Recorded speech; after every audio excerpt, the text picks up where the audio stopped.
All right, I think we're good. We're good. We back. Oops. Let me fix that real quick.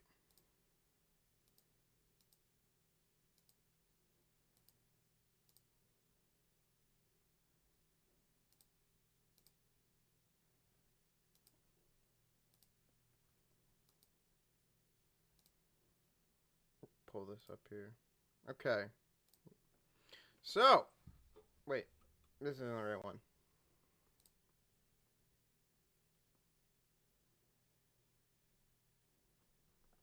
I feel like I just had it.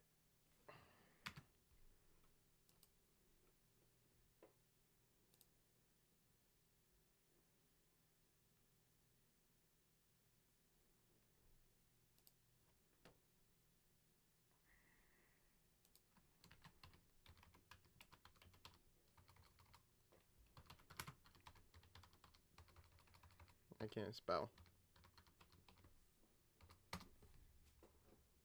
Oh, here we go. Found. Wait.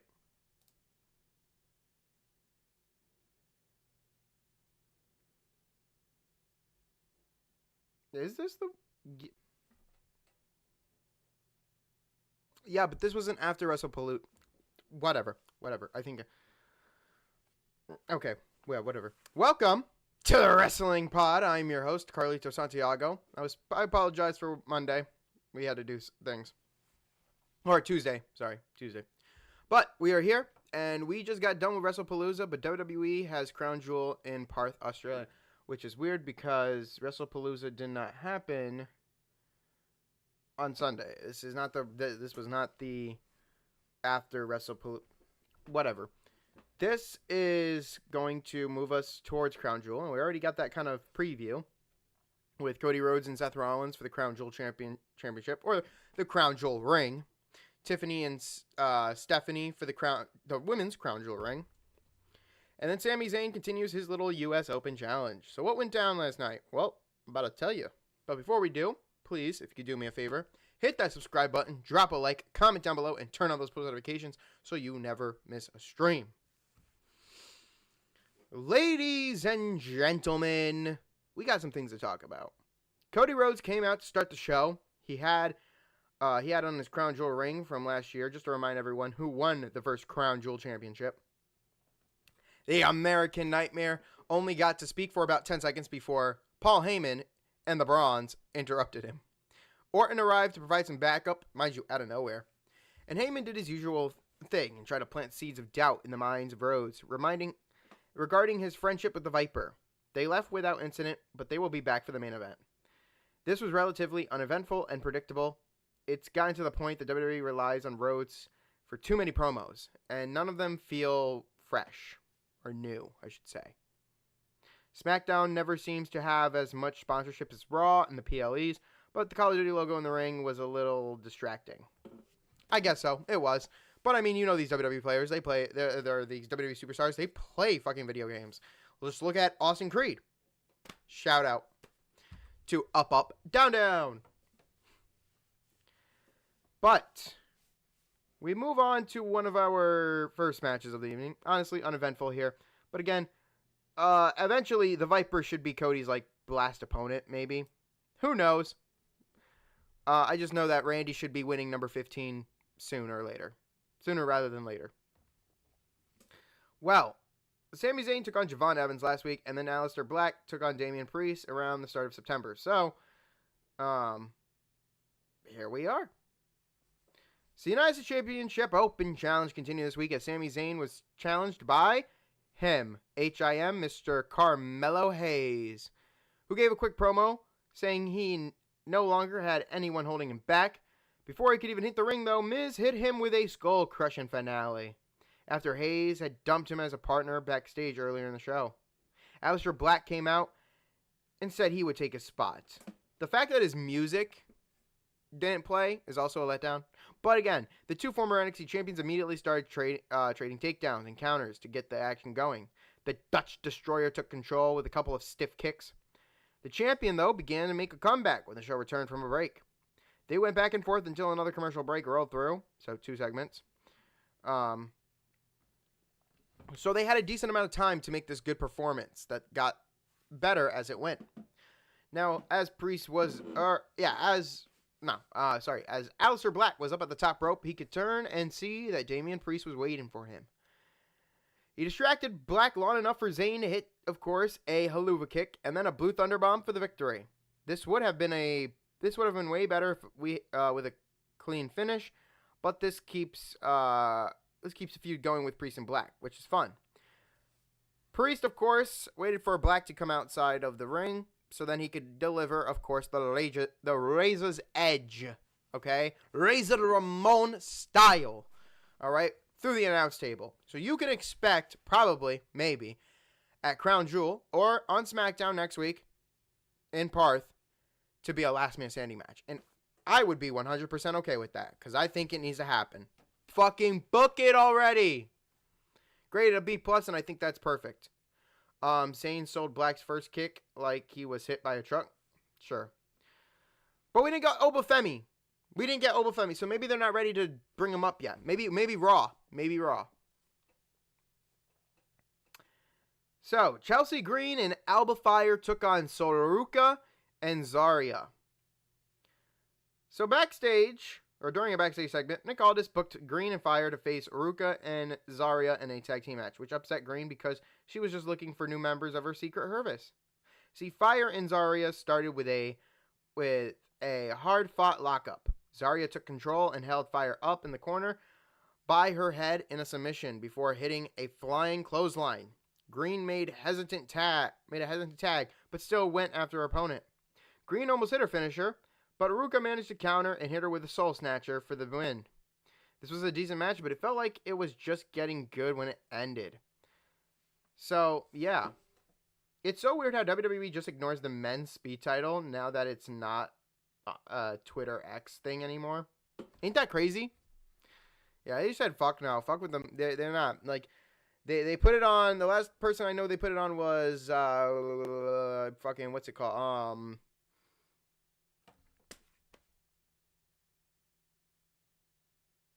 El Grande Americano. But it's wild how Ruka can accurately hit that finisher so often. Mind you, with no wrestling experience either.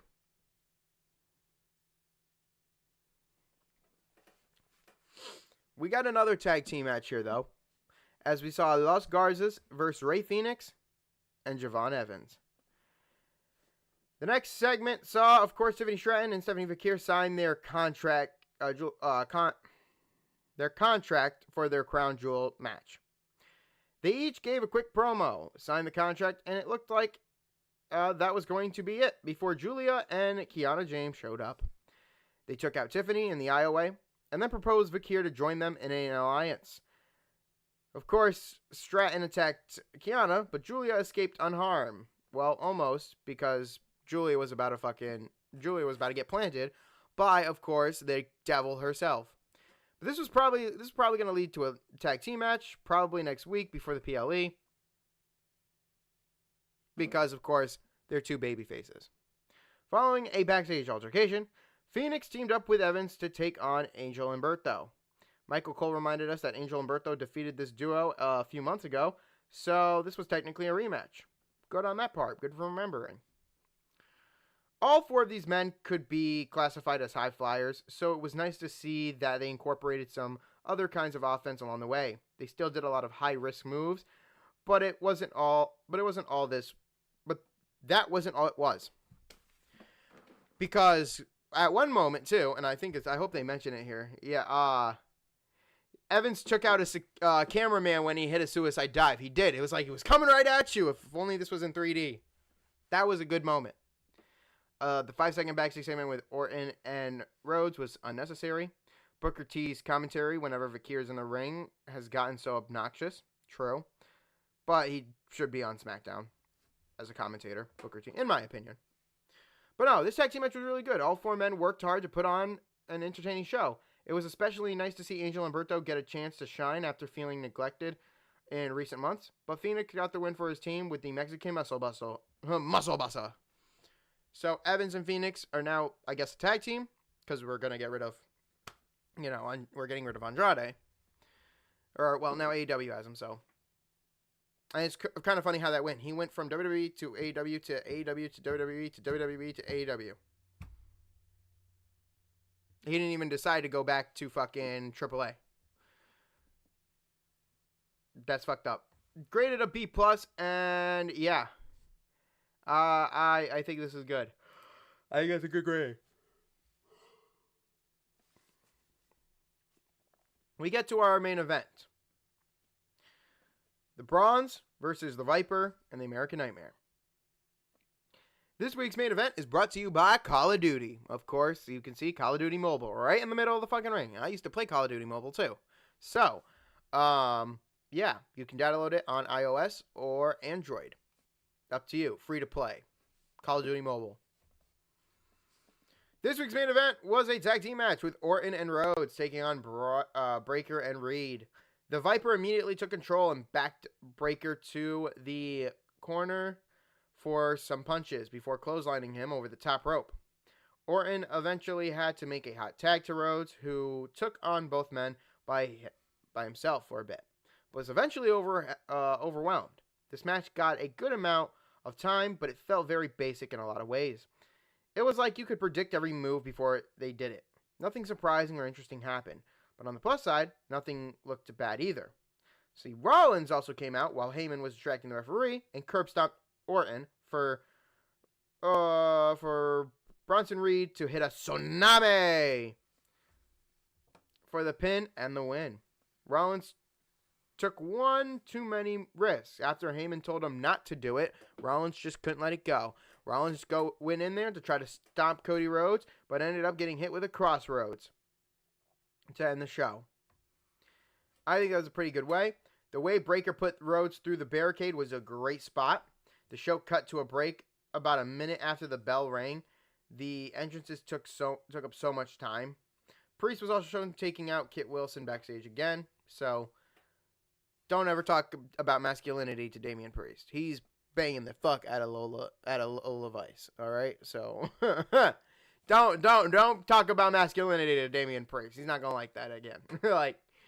But this was definitely graded a B, and it well-deserved B. But they didn't really suggest what the final grade was. This week's SmackDown wasn't really important or anything happening. Obviously, building up to Crown Jewel, the contract signing, but nothing new. Everything was kind of short, mid, and at best, a couple of matches. If there's anything I expect anybody to go out and see, it's probably this tag team match with all four competitors involved, and probably Sammy, and probably, the main event. The main event and this, with only 4 matches on the card, and one of them being a segment. A roundabout show is what I call it, when we open up the show with the segment, and then end it with almost the same segment. This almost felt the same. It wasn't really anything new. Wasn't really anything hot. Obviously, they're building up with Seth Rollins and Cody Rhodes, wanting to do things together. Hopefully, they're most likely the main event now for the show. But as far as things go for this episode, I think it's safe to say that with the B, a B+, a B-, a B+, and with a C, I think it's safe to say that it's pretty average. So I think we're just going to give it in the middle. I think this is an overall B show. So the final grade to me is a B. Shout out to, I believe it was Chris Moeller who did this, right? Chris Moeller, shout out to you. Also, might want to fix this title and add the final grade. I think it was a B. Let me know what you guys think in the comments down below.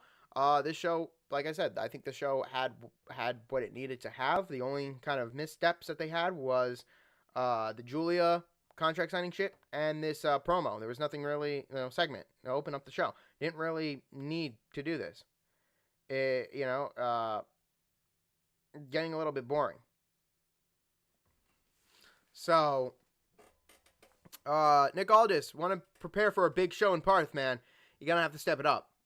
So, this has been the SmackDown summary. I hope you guys enjoyed. Gotta mention 2 things. 1,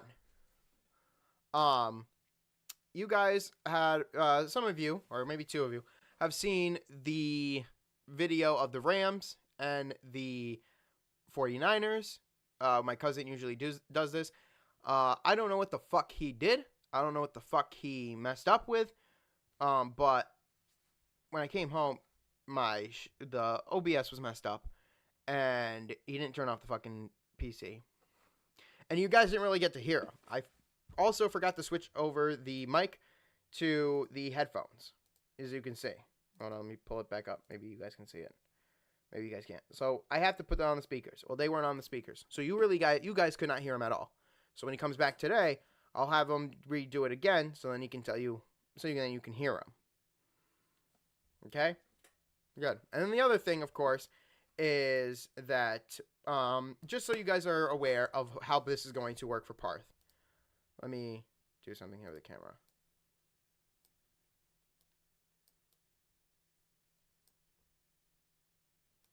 A little bit bigger.